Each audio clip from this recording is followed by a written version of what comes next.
Welcome to the Friendship Sermon Podcast. Friendship exists to bring people to Jesus and to develop them into fully mature, reproducing followers. Gather to worship with us Sundays at 9 or 10:45, or visit us online at fcbc.church.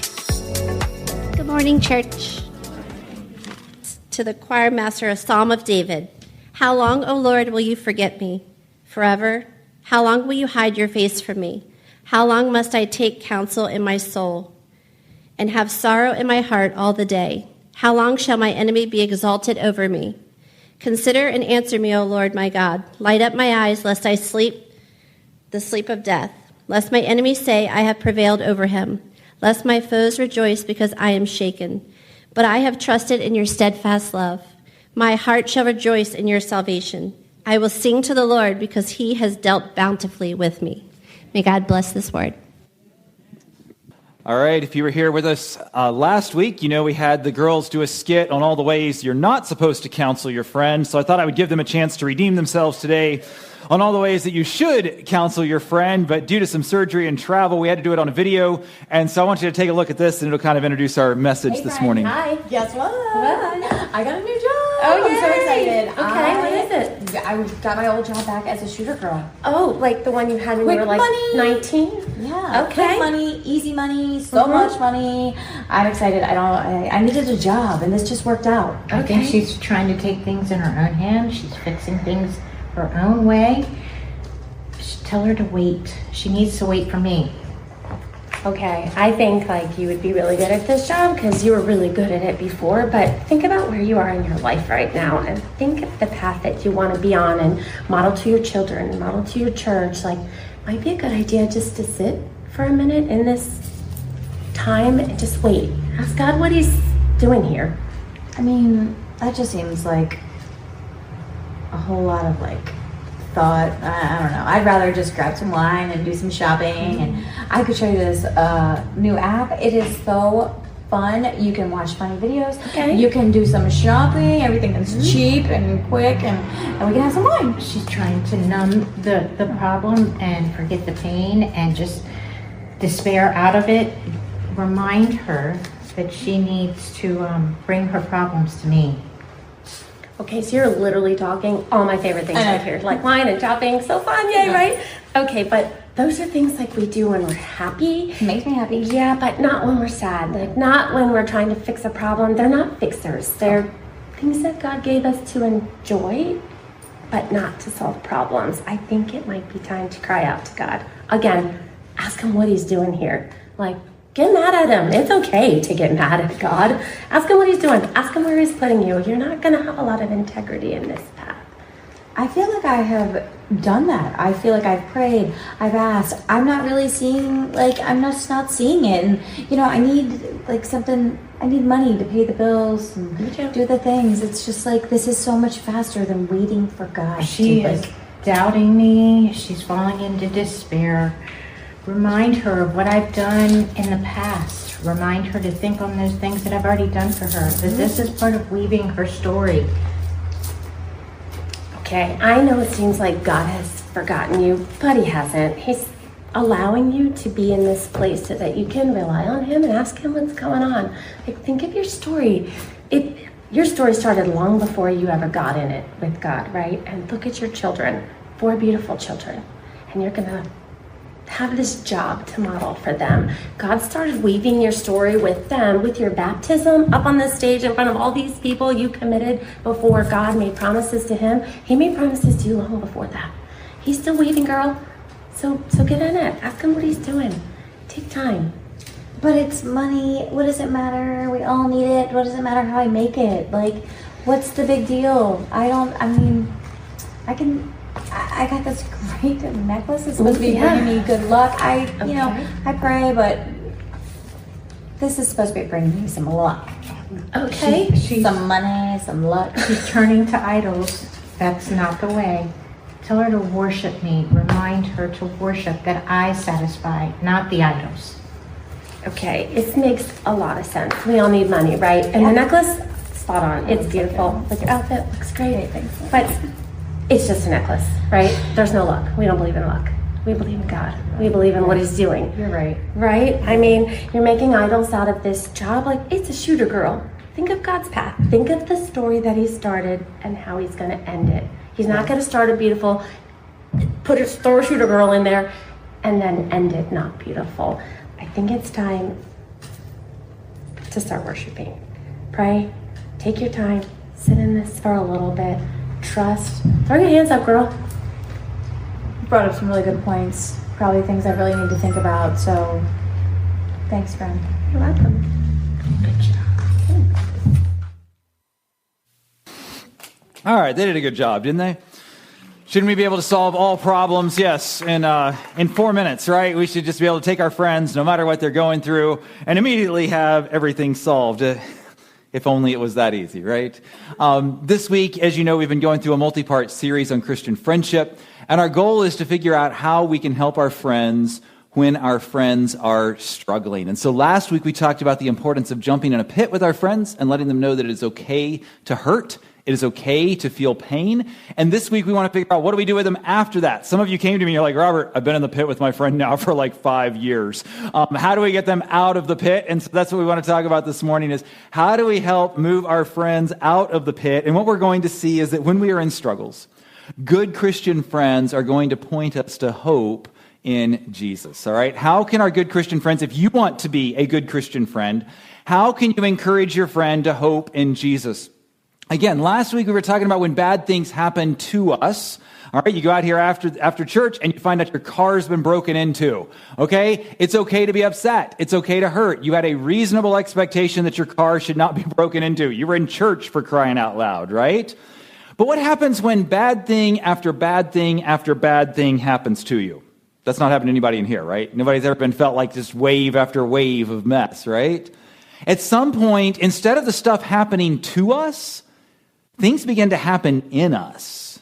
Like, God must hate me, or this Christian life must not be worth it, or why does it always happen to me? And so when things begin to happen within us, that's where we want to understand that it's possible to hope. And I want to show you this morning how we as Christian friends can jump in the pit, or if you're in the pit, I want to jump in that pit with you and help you see how to hope in Jesus. And we're going to see this from Psalm 13, where David is talking. Notice David is in a pit. How long, O Lord, will you forget me? Forever? How long, this is the second, how long will you hide your face from me? How long must I take counsel in my soul and have sorrow in my heart all the day? How long shall my enemy be exalted over me? Any of you feel like you've been in this pit for a long time and there is no end in sight? This is your struggle, right? How long is God going to forget me? I thought God answered prayer, Robert. I thought we could cry out to him and he would take care of these things. How is this going to keep going? I want you to see that David is acknowledging the struggle of waiting for God. Waiting is incredibly hard. But our challenge is to wait for God instead of taking matters into our own hands and controlling it ourselves. Let's say you got to catch a flight to the airport tomorrow, right? And so, your flight leaves at 1, so you want to get to the airport at 11, so you want to leave your house at 10. So you have a friend that says, no problem, I'll pick you up at 10. This is how you know if it's a good friend or not, right? 9:45, are you comfortable that your friend will be there at 10? 9:55, will your friend be there at 10? 10 o'clock, still no friend. 10:05, still no friend. At what point do you start calling? At what point do you start texting? At what point do you call an Uber? At what point do you bail? My dad used to say that the longer you wait for someone, the more you indicate trust in that person.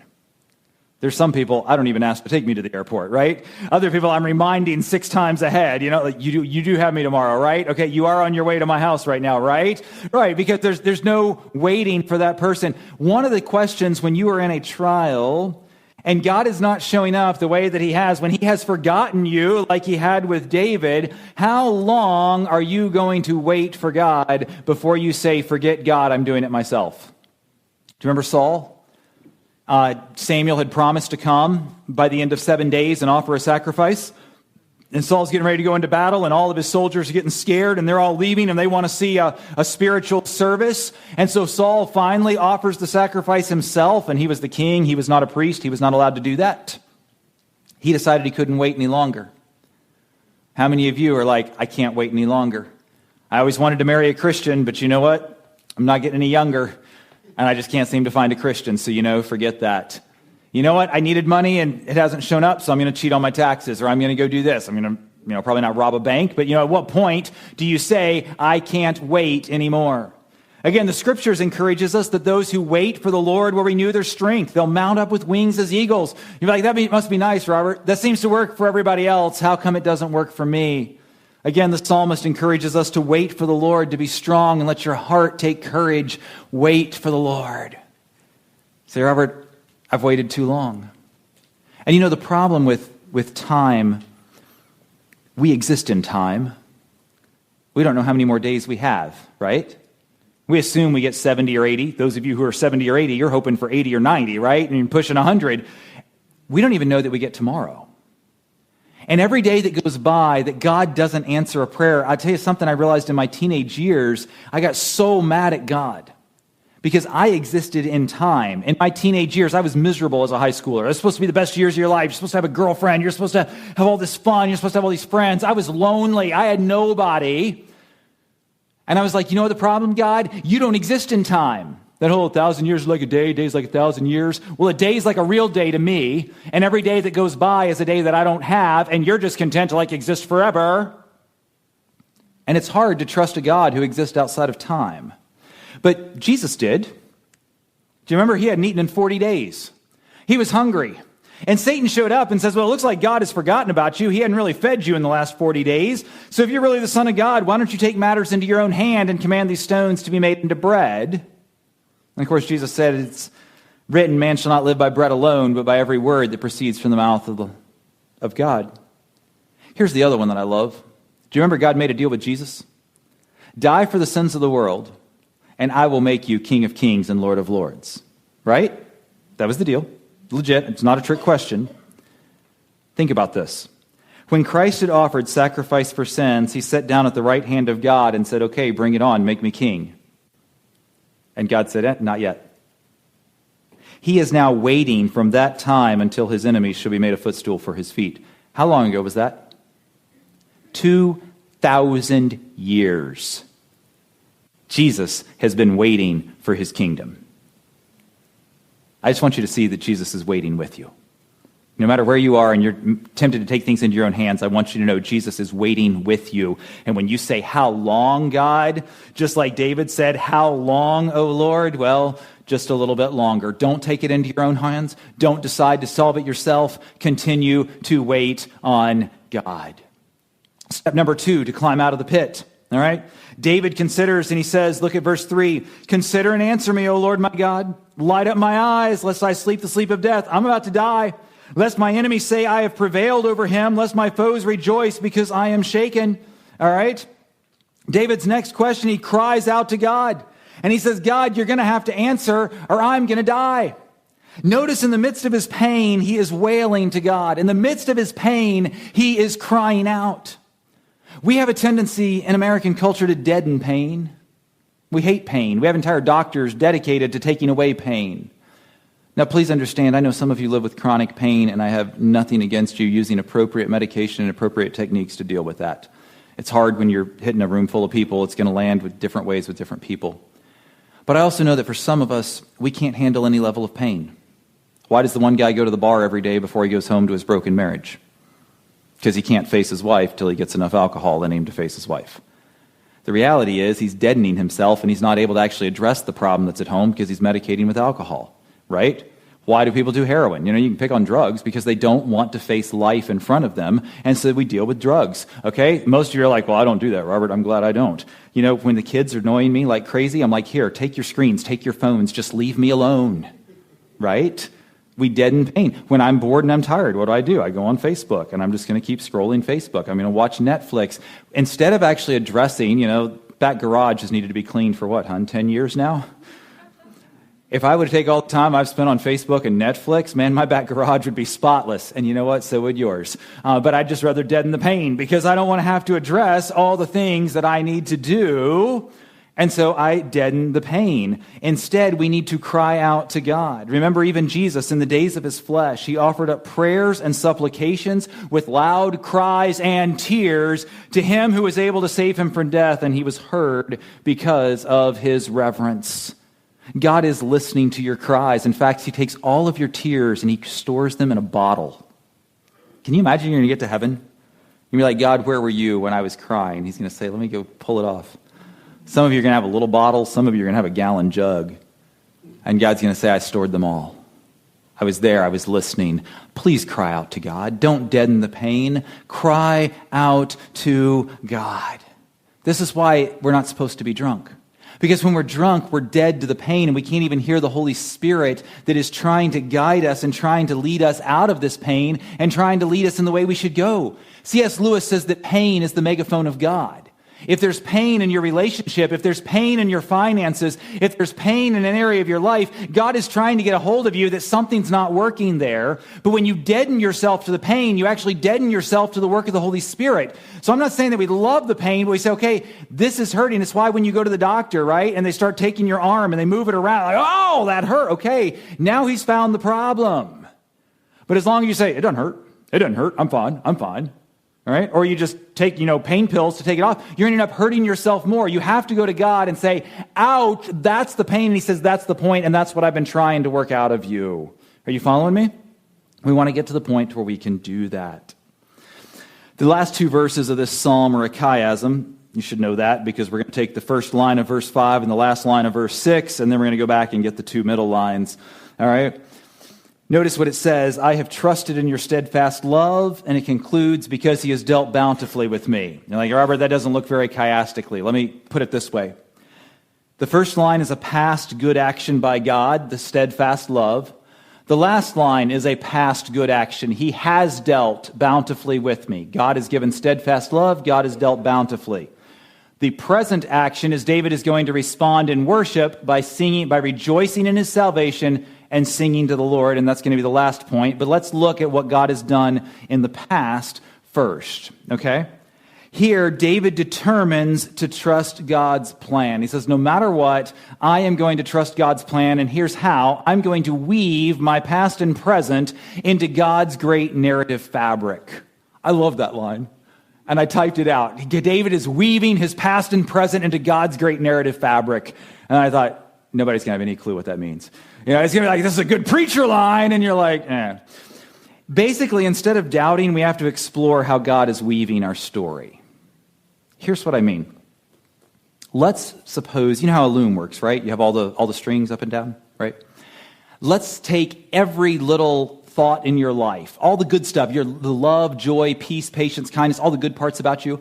Let's take all the bad, nasty parts about you, covetousness and jealousy and gossip and anger and lust and all of that. And even anger. Anger can be both. Like if somebody broke out your car window during church, you would be righteously angry. If your kid is annoying you, like you're going to be unjustly angry. So that sometimes is good, sometimes is bad. And let's say we're all like this really messy combination of all of these strings, right? I love this book, Untangling Emotions. They kind of take it. We have all these strings coiled up, and then God sorts them all out. But right, that's all of our good and our bad. Well, what happens when you're weaving, right, is you take all these strings and you pull some of them forward and you push some of them back. See how they're using that yellow stick there to push some forward and pull some back? And in your life, there are aspects that God wants to bring into the foreground. There are other aspects he wants to kind of push out. The problem is we're all combobulations of all of those together, right?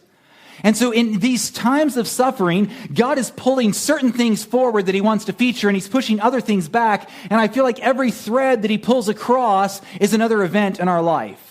That flat tire, well, it pulled something across, and it pushed certain things forward, it pulled certain things back. All right, your kids are struggling, pushes certain things forward, pulls some things back. You're struggling financially, pushes some things forward, pulls some things back. And all you feel is just the wires getting yanked around inside of you. But here's the grand narrative. Let's imagine what God is weaving on an even bigger scale. Again, notice, they're just plucking at these wires here, right? Plucking at these threads, back and forth, back and forth. Now notice right here for a couple of seconds, and it doesn't show up quite as well on the screen, but it's a beautiful tapestry that they're weaving, right? But They were working on that, I don't know, hours, months, years ago. Can you see what they're weaving right here? You can't make out any of it, can you? You see, when God is doing this and you feel like he's pulling you apart, it's hard to see what he's doing at the moment, and that's why you have to look in the past and say, what did he do back here? You know what? These women know what they're doing, don't they? Because this is beautiful, and I guarantee you that this up here is going to be beautiful as they continue to push forward, pull back, and work threads through. So you have to trust that God is doing the same thing in your life. You have to determine to trust God's plan and how he is weaving this together. David begins to weave his story into God's story, and we have to decide we're not going to doubt God. We're not going to quit the Christian life. I quit because God doesn't know what he's doing and he keeps messing up my life. No, we have to look to Jesus, who is the founder and the perfecter of our faith, who for the joy that was set before him endured the cross. Jesus did not say, bring the cross on, baby. God, this is what's going to exalt me. This is going to be the biggest thing ever. I got this. No. He despised the shame. Jesus was literally ripped apart on the cross. Physically, he was ripped apart by the whip. Remember, the Trinity was ripped apart. God turned his back on Jesus, and for the first and only time in human history, God separated himself from the Son because of the sins of the world. And yet at that moment, once God had separated all the threads on the womb, he pulled forward this beautiful red line across that became the one point of the fabric of human history that has tied it all together. And now Jesus is seated at the right hand of the throne of God. Now Jesus can show us this is what that time of suffering did. And I did not doubt God's plan, but I let God weave the plan and bring all of that together. Do you understand that you too were formed in your inward parts? Do you know that God knitted you together in your mother's womb? Wonderful are God's works in your life. Your soul should know that well. Your frame was not hidden from him. When you were being made in secret, intricately woven in the depths of the earth. In fact, in God's book were written every one of the days that were formed for you before any of them came to be. God has a plan for your life. You cannot doubt it. You cannot give up. You cannot fall into despair. You have to believe that he is weaving something now, and it might be painful and it might be hard, but he is weaving a perfect plan together for you. This is why we know that all things work together for good for those who are called according to God's purpose, for those who love God. And I am sure of this, my friends, that he who began a good work in you, he's going to continue to complete that work all the way up until the day that Jesus Christ comes back.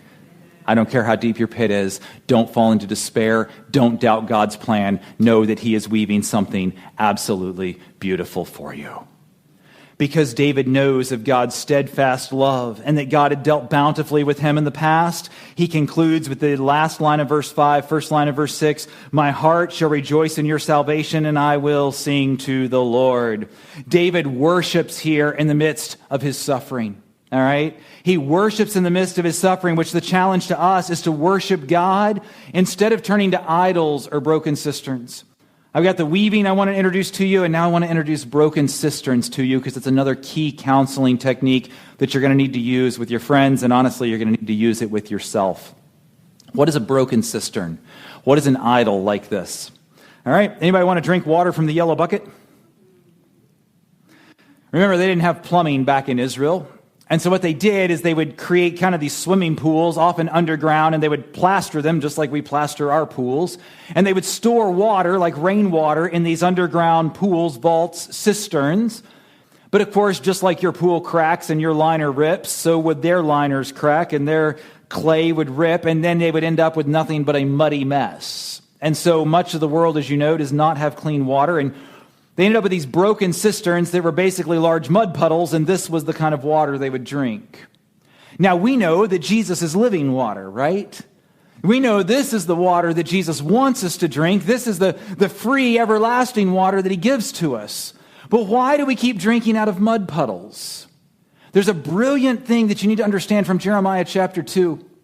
Has a nation changed its gods even though they are no gods? My people have changed their glory for that which does not profit, because my people have committed two evils. two big sins that we all end up committing. Number one, we forsake the fountain of living waters, and we hew out cisterns for ourselves, broken cisterns that can hold no water. Are you getting this? We forsake the living water, and we take the broken cisterns that hold no water. Let's go back to our videos. We actually forsake this, and we embrace this. How? I first stumbled upon this concept or saw it unpacked in a book I was reading on pornography. We are all sexual beings. We were all designed to experience sex. And God said, if you want to experience sex appropriately, it needs to be done within the bounds of a covenant marriage between a man and a woman.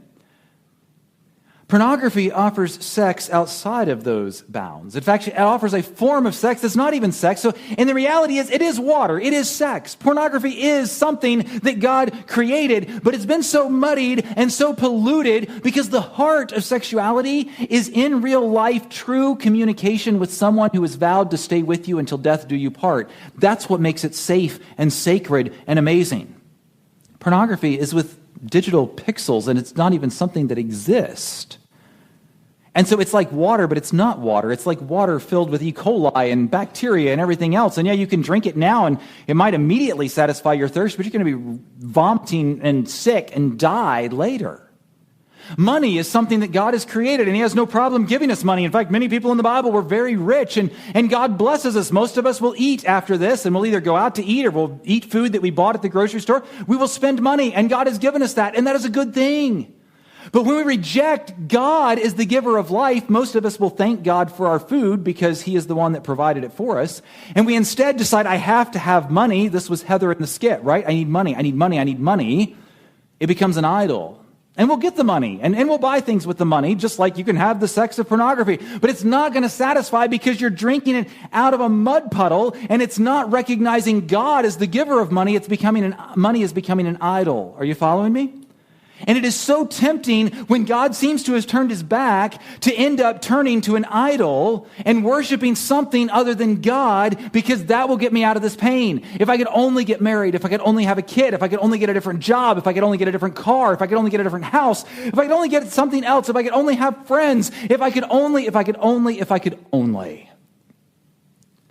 And yet these idols, they have mouths, they look like people, they just don't talk.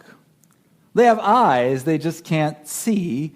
They have ears and they can't hear, noses and can't smell, hands but don't feel, feet don't walk, they can't make a sound in their throat. And the sad thing is those who make them become like them, and so do all who trust in them.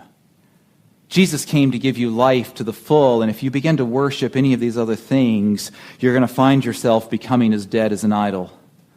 Oh, you'll get a touch of money, and you'll get a touch of sex, or you'll get a touch of friendship, you'll get a touch of whatever it is you're looking for, but it's not going to satisfy. This is why He encouraged when Satan took Jesus up on the mountain, and He showed Him all the kingdoms of the world in a moment of time, and He says, I know the plan. God's not going to give this to you for 2,000 years, even though you do die on the cross. So I'll give it all to you right now.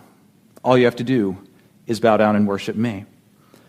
And Jesus answered him, it is written, you shall worship the Lord your God, and Him only shall you serve. Jesus knew to keep His focus on God. This is why when we are cast down, when your friends are cast down, you say, why are you cast down, O my soul, and why are you in turmoil within me? Hope in God.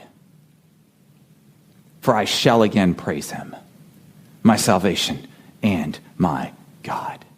God will come through for me. God will pick me up. God will lift me up. Are you determined to trust in God? Are you determined to worship Him instead of turning to some other idol, some other broken cistern, some other mud puddle that will give you hope in the moment, but not life everlasting? So I ask you this, if you're struggling, I want you to know that it's possible to hope. If you have friends that are struggling, I want you to take these things to them. Are you controlling? I'm going to do it my way? Or are you waiting for God? Robert, I've been waiting a long time. Well, so has Jesus. Just sit down with Him and say, so, 2,000 years and no kingdom yet, huh? He says, yeah, so 15 years and no marriage or no baby or no promotion or no retirement or never bought a new car or whatever. You're like, yep. You want to sit a little longer? She says, well, I've been here a long time. I'll sit with you. Okay, we're going to wait. We're going to wait. Are you deadening? Are you abusing? I mean, it could be as simple as abusing ice cream and Oreos, guys. It's not heroin. Maybe it is. I mean, in a room this size, we're probably abusing all sorts of stuff.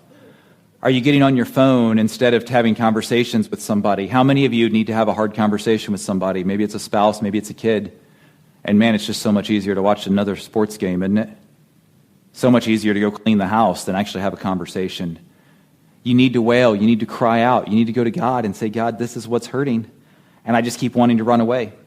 This is what's hurting. This is what we need to address, God, but I don't want to. How many of you men need to go to the doctor? Because it's been hurting for a really long time. You got to go to the doctor, and yeah, you're going to cry like a baby in front of a doctor, and it's going to be crazy embarrassing. But you know what? You might get help. You might get help. Don't deaden the pain, but cry out to Jesus. Thirdly, are you doubting? Are you falling into despair? Are you ready to quit the Christian life? Or are you weaving a story and saying, okay, I can't see what's going on now. All I feel is that God is just plucking the fabric of my soul backwards and forwards and all over the place. But when I look back, I see that he was weaving in the past. And I'm going to assume that all this pulling and pushing and pulling and pushing is weaving something now. I can't see it. It doesn't make any sense to me. But when I look in the past, I see some pretty cool pictures. By the way, guys, this is what the Old Testament is all about. It's about how God wove beautiful stories for his people. And if he did that for them, he will do it for you. Are you seeking idols, broken cisterns? Are you drinking out of mud puddles? It's amazing to me what people will settle for. God offers living water. He offers worship. And we don't want to. Sorry, I know this is like one of those things pastors can get fired over, but I really don't like WGTS. I just think it's cheesy Christianity and it's way too upbeat, and it honestly drives me nuts. But they did have, I guess they still have because I don't listen to it very often, but they have this 30-day challenge where if you listen to Christian music for 30 minutes a day for 30 days, they guarantee you'll be in a better place. And I'll be honest, there's a lot of times that I'm kind of just in a not really worshiping mood, and I just want to listen to some secular stuff. So I always ask my kids, hey, what's on your playlist? Let's put this on, right? Let's just be angry for a while. But you know what I found? You know what happens if you play worship music? You feel better. Huh? Who'd have thought? And I'll tell you, when you're in a bad place, sometimes you don't want to do that. But I'll tell you this, if you choose to worship instead of going, again, anything wrong with secular? No, there's nothing wrong with secular music. It's just like drinking from a mud puddle. When you've had a bad day, you can go listen to somebody, I hate my life, I'm going to kill myself, blah, blah, blah, blah. There's all sorts of music like that. Or you can listen to something uplifting to God. It might not be fun, but I tell you what, as you worship, it will begin to align your heart. It will begin to challenge you. So can I encourage you, give up on the broken idols, give up on the broken cisterns, and embrace worshiping God. And then take these principles and encourage your friends. Take these principles and encourage your friends. Jump in the pit with them and say, okay, here's where it is. We're going to wait it out. We're going to cry to Jesus. We're going to weave this story, and we're going to worship. And I know it's not going to solve the problem right away. Obviously, if your car got broken into today, like that one we should probably be able to work through in a day or two. If you've lost a loved one, it may be taking years to get you out of that pit. Every one of us has different suffering. Every one of us has different struggles. But by God's grace, we're going to walk out. And we're going to see that it is possible to hope because of what Jesus has done. And that's my prayer that you take from this morning. Lord Jesus, I'm so thankful for each of the people in this room, God, and I'm thankful that no matter what you're doing in their lives, it is possible for them to hope. And God, I pray that you would continue to go before us, that you would establish our steps, and that we might always hope in you. For you are a good and kind and gracious God. Thank you for that. And I pray these things in Jesus' name. Amen.